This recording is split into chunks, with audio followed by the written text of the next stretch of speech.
in celebration of my upcoming 1-year anniversary on the BHL network for Breaking Into show, we're doing another Greatest Clips next. You are tuned in to Black Hollywood Lives. Breaking Into.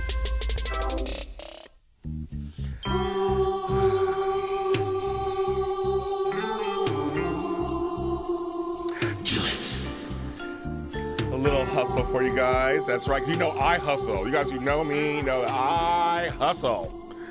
Do it. That's right, LeVan McCoy. Hello, you guys. Welcome to another edition, a special edition of Breaking Into here on Black Hollywood Live.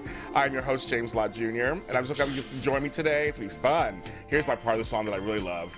And I could do the hustle, but just right now I can't really stand up and do it for you guys. But it's do the hustle. Do the hustle. That's right. Now they call it the electric slide now, whatever they call it these days, but a little fun song. Oh my God. Okay, so this episode, we're doing another Greatest Clips. This is the Greatest Hits Volume 2, where I go back and look at some of my former episodes. I've done this is my 49th episode that I've done with Black Hollywood Live, because I took over Breaking Into almost a year ago. And so like last time, my version of Volume 1, I go through and show you a couple of things that stand out for me. Now, of course, I had so many special guests, so many great people, so many moments. Between last one and this show, will not be able to cover everything, but I encourage you to go onto the Breaking Into page on Facebook, go to blackhollywoodlive.com or Black Hollywood Live on YouTube, go to Breaking Into and watch the episodes. There's some really good ones, very diverse guests. I just love every single guest that was on my show, and the ones that are coming up. I have some good ones coming up in October too. I'll tell you a little more about that later on in the show. So let's get started, and let's start with the first one, where I get a chance sometimes to actually have some of my family members on the show, and I actually want to do more of that because I have some really talented people in my family who are doing things to affect change in different industries. And one of them is a great filmmaker who is just so good and so well liked. And it's one of my highest, I guess actually it's my highest rated episode so far. And his name is Andretti Dante. His last name is Lott, but he dropped the Lott part, but for business. But he's my cousin, and I'm going to show you a piece of us together. It's because we are two black men talking about film, which you don't see that often, first of all, which is great. I mean, it should be more often than it happens. And right now, it's kind of in to be black. Right now, there's a lot of projects are being looked at because now African Americans are in. Thank you, Shonda Rhimes, Tyler Perry on some level. How has it been for you? You talked earlier about the name thing. Now you've been in the business. Well, how's it been for you as a black man navigating this business as a producer and director and editor and all that? Back in like 07, 08, I say like from 07 to like 2010, it was like I said, I would get kind of just already thrown in that thing of like, you just a black director. Or no, I could feel with my skin color, I could feel it. Like I feel like I was just a black guy doing film. You know, all you can do is hip hop videos and urban stuff. That's all you can do. You can't do nothing else. And like, it was times where like a person would meet me in person and they automatically be turned off. Like it would be a Caucasian person or something. They would like say we'd be going back and forth through emails. And that was one thing too, why back in the day too, for a while there, I wouldn't have like my pictures or nothing on nothing. Yeah. I would have like Optimus Prime or like different stuff.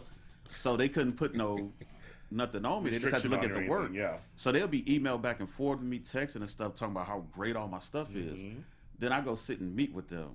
And they kind of were like, you can tell like when I'll come up and talk to them, they kind of be like, oh man, this is a black guy. He gonna be, they automatically associate you with gangs and all that other type of stuff, especially when they see like, the stuff that I was doing, which isn't me. Like if anybody knows me, no, that's not me. Yeah.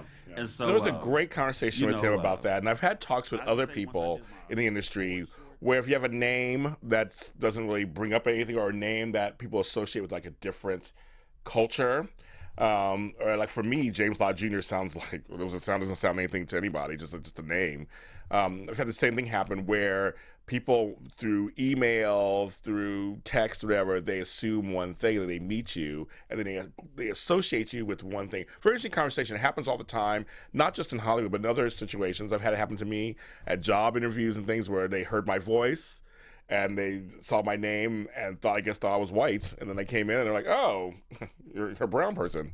So, but very interesting conversation with him. He's a really talented filmmaker. He does a lot of stuff. I mean, he works with a lot of people, and he is more than just rap videos or gang movies. He does a lot of great. He loves science fiction things. So he's a good guy. So I'm glad I was able to talk to him about that.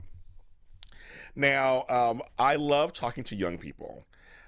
For this network and for our sister network, After Buzz TV, I talk to a lot of people who are teenagers or younger people and going on their lives. And for me, I'm very impressed by how they carry themselves and what they're doing today these days. Some kids are trying to affect change out there.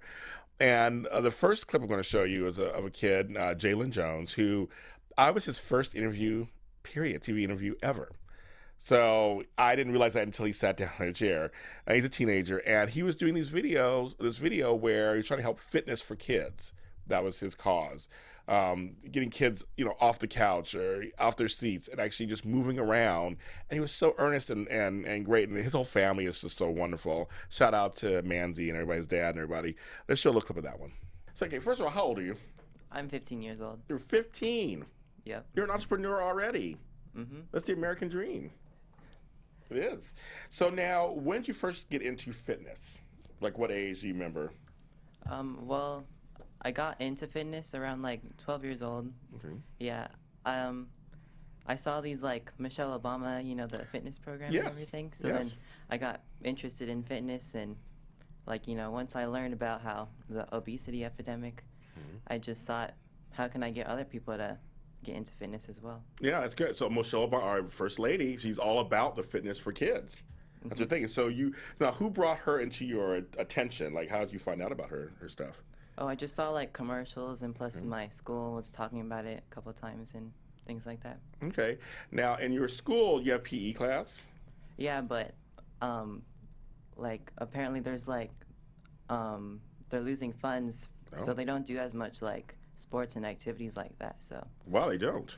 Wow. So what kind of things do you do in PE these days then? I mean, not much. Not much? Oh my God. So he gave me a So little you need eye-opening you concept in PE about class. that You PE need PE nowadays classes. is not like it was when I was a kid, and I was 15, over 30-something years ago. It was very different. But I like that Michelle Obama, our first lady, you never know who will inspire someone, inspired him to do a fitness for kids and to actually act on it and do talks across the country and put together this DVD, which, little side note, Andre Dante was part of that. So he was a part of that whole process. They knew each other. It was kind of a small world in there. But I'm very proud of Jalen. I look forward to seeing what more happens with him. And I'll have to have him back on my show at some point and see what's going on with him these days. But great family, great kid.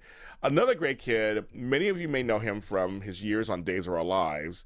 Yeah, he played autistic son on there of Abe and Lexi. And his name is Terrell Ransom Jr.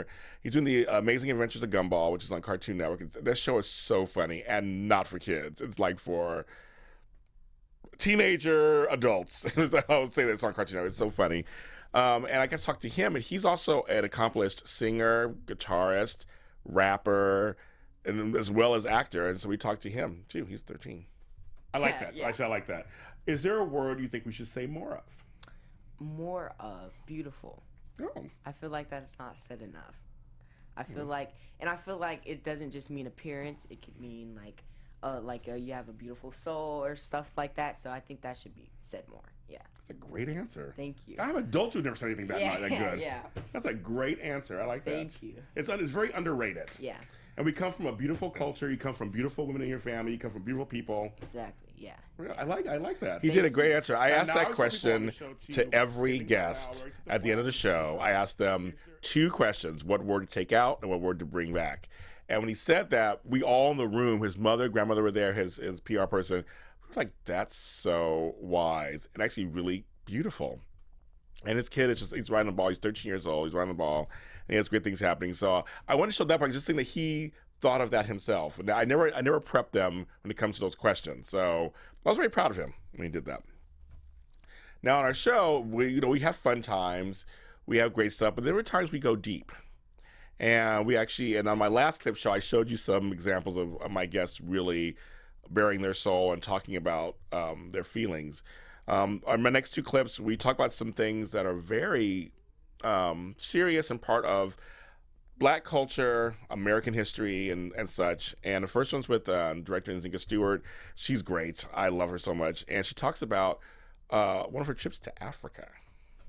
For keeping our grades up, they would send us on a trip once a year someplace for like 3 weeks. Oh, And they wow. sent us to Senegal that year. So I was still a teenager. And we went to the point of no return, which was where all the slave ships left from. And Wow. they showed us the line where they said, after you cross this line, you can no longer be called by your African name. If someone called you that, their tongue would be cut out because they wanted you to think of yourself as property. You were amazing. X until you came here and were named Stewart Yeah. or whatever the master's name. That's Yeah. you were X until that Yeah. point. And I remember consciously crossing the line and thinking, when I go back, I'm changing my name to an African name in honor of them, just because I can. Their names can now be said out loud, and there's power in that. So, yeah, that was how it all happened. I've been to the Caribbean many times, Mm-hmm. Eastern, Southern, all that, the West Indies and all that, and I saw some of the points of entry when they got here, Yeah. and very powerful stuff that made me sob like a baby. I mean, just things I saw. I mean, it's like a grown man sobbing like a baby. He sobbed, You the feel ugly the cry. energy in those places. You totally, feel it, yeah. totally feel it. And for me, that was just like 10, 15 years ago, but Mm-hmm. it stayed with me, not with changing my name, but now I tell people I carry all of them on my shoulders, but it's not heavy. Wow. I carry them on my shoulders to kind of say that anything that goes on in my life is because of them. That's beautiful. But So, it's not heavy. It's not heavy. It's wings. It is. I just feel like it's always with me. It gets me all teary-eyed, but but I feel like it's really something that your story is kind of inspiring, that you went over there and you were like that line must have been really profound to see that, and then you came back and said, "That's it, I'm changing." You know, Yeah. and I'm getting teary-eyed again just watching that clip with you guys. It was just a serious talk about that again, about name. It's funny how names really are important. And in certain industries, it's very important. It could be a statement. Your name could be a statement. And with Andretti Dante and with Nzinga Stewart, it's like there's a statement there. And her story, again, like I said, again, got me a little teary-eyed myself. Just is such a powerful story about part of our history, our world history, and a part of our history as Black folk. And I just admire her so much. She's doing great things. And another story was with my girl, who's a wonderful dancer choreographer, Millicent Marie Johnny, who talks about living in Louisiana and talks about what she created after Hurricane Katrina. Let's look at that one. We knew that we had lost pretty Everything. much everything. Yeah. And Yeah. I lost my appetite because I didn't know what happened to my mother. Yeah. And, at the time I was dating an FBI agent. Thank Really? God. Oh, my God. Yes, and he used his badge to get into the city, and that's how I found out my mother was still alive. But had he not used his badge, Yeah.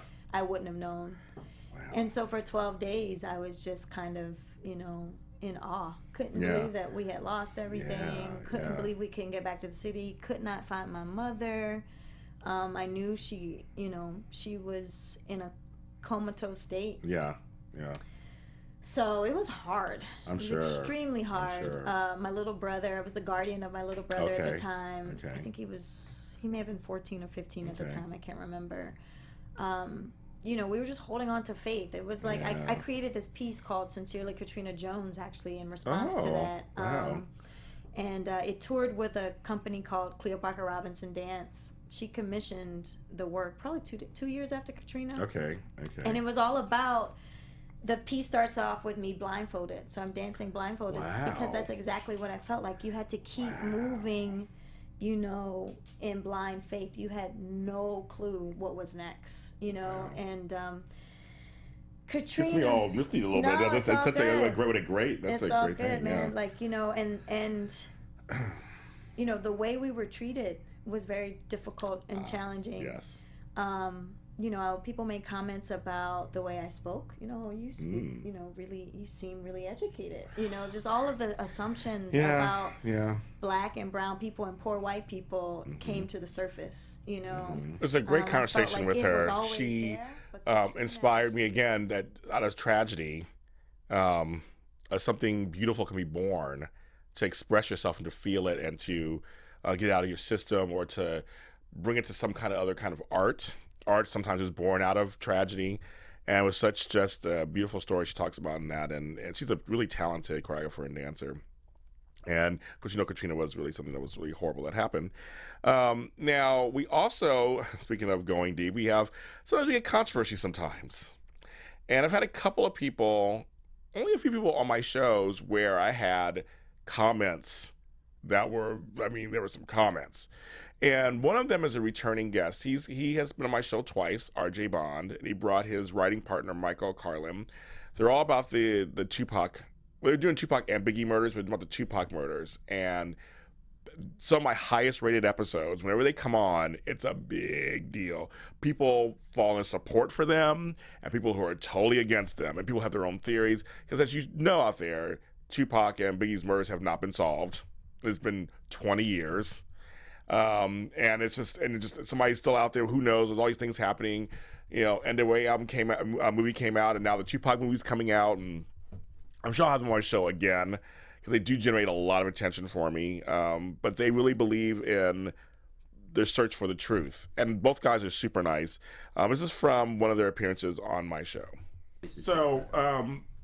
So how do you guys feel about Straight Outta Compton? You guys see the movie? I love the movie. I interviewed Esley Savage, who did the stuff in the beginning. And so now there's a whole talk about doing Welcome to Death Row, a film on that one. Any thoughts on that at all? Do you think it'll be accurate? Do you think it'll be, because you guys are in all this journalism part of it. Do you think it'll be accurate? Do you think? Well, I think it depends on what story they want to tell. Okay. Right. And unfortunately, the early drafts I've heard of scripts come back and they're all milquetoast because nobody really wants to tell the real story of what happened.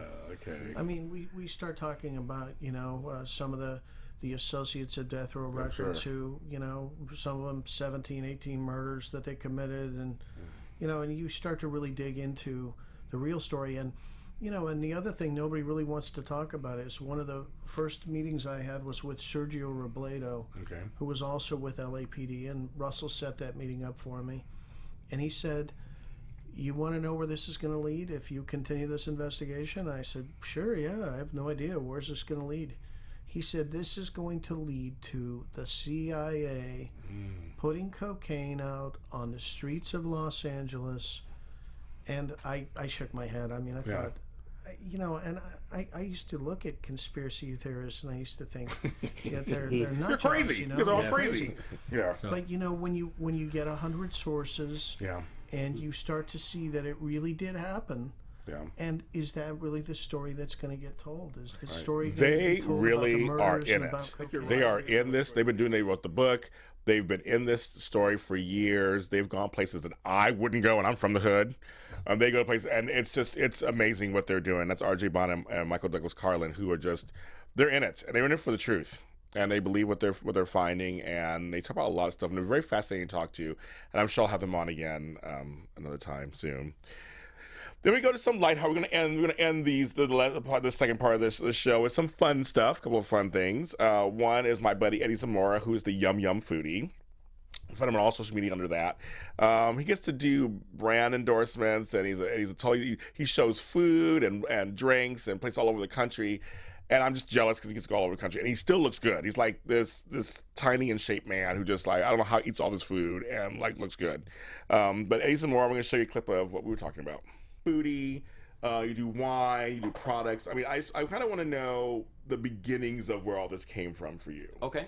Well, you mentioned earlier that I'm a host, and that's kind of the origin of this. When I started doing theater in high school, I played baseball, so I was one of those jock theater people. Oh, how funny! Okay. Yeah, I wanted to meet girls. Let's be honest here. That was the only, and I was didn't work out too well. But I was super shy and had zero game whatsoever. But life works in mysterious ways.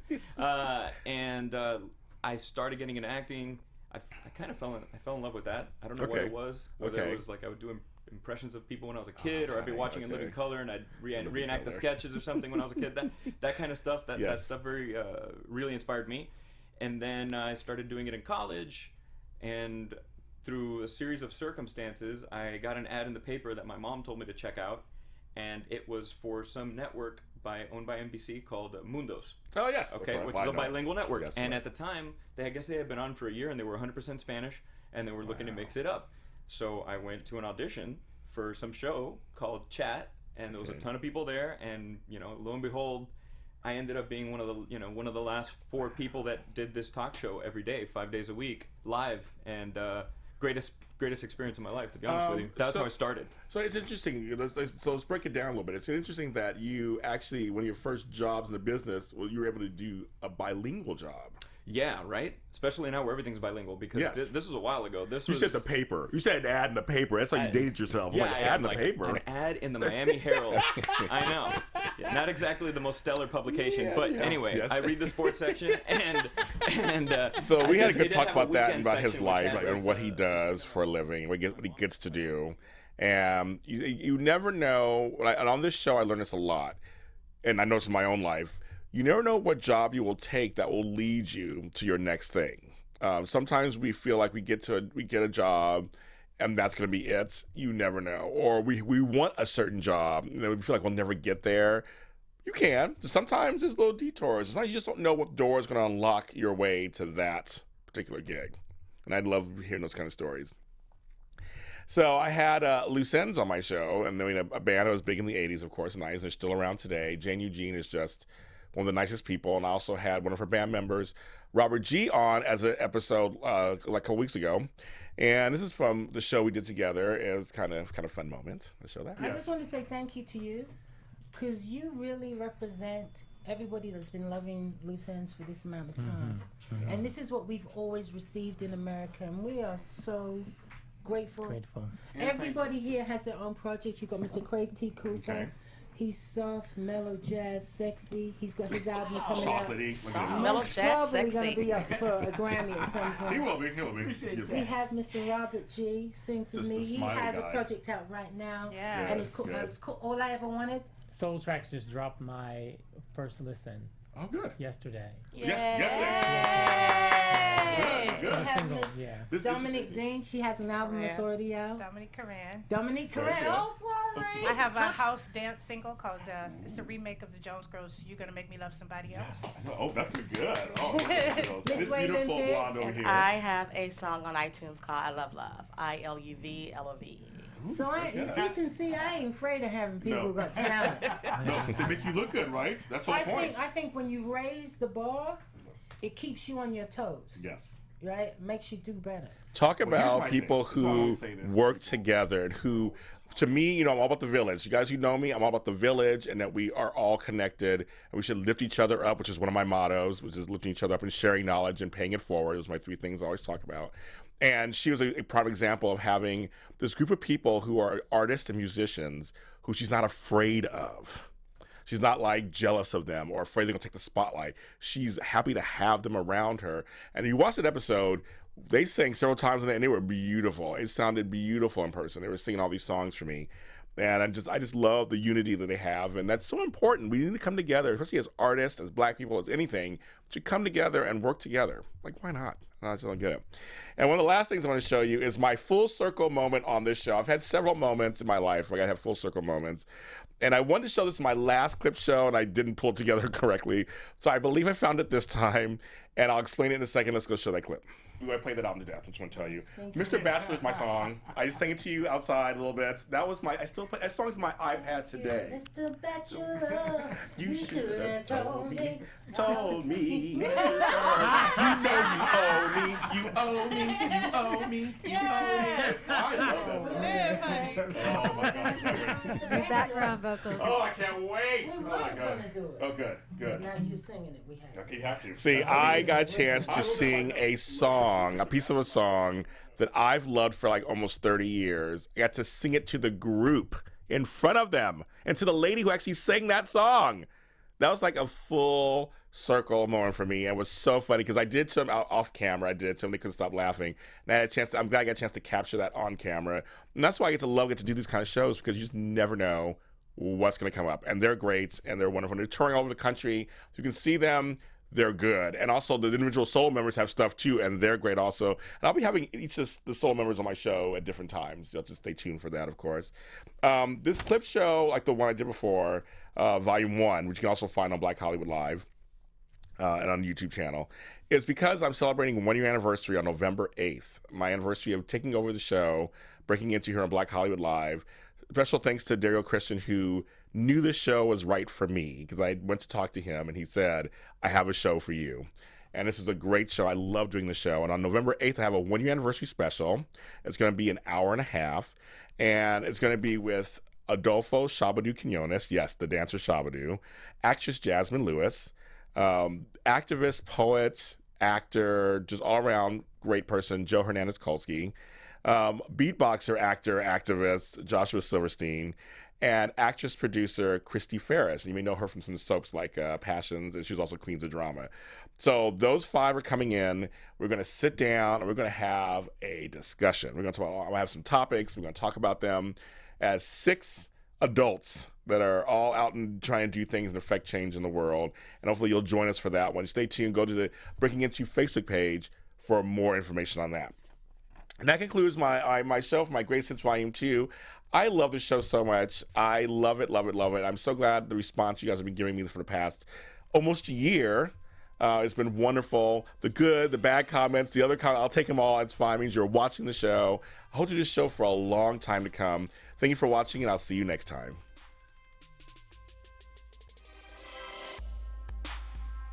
From executives Keven Undergaro, Dario Kristen, Tiana Hobson, and the entire BHL staff, we would like to thank you for supporting Black Hollywood Live, the first online broadcast network dedicated to African-American entertainment. For questions and comments, contact us. info@blackhollywoodlive.com. Like us on Facebook, tweet us, or Instagram us at BHL Online. And I am the official voice of Black Hollywood Live, Scipio, Instagram at KingXOBay. Thanks for tuning in. The views expressed here are those of the host only and do not necessarily reflect the views of BHL or its owners or principals.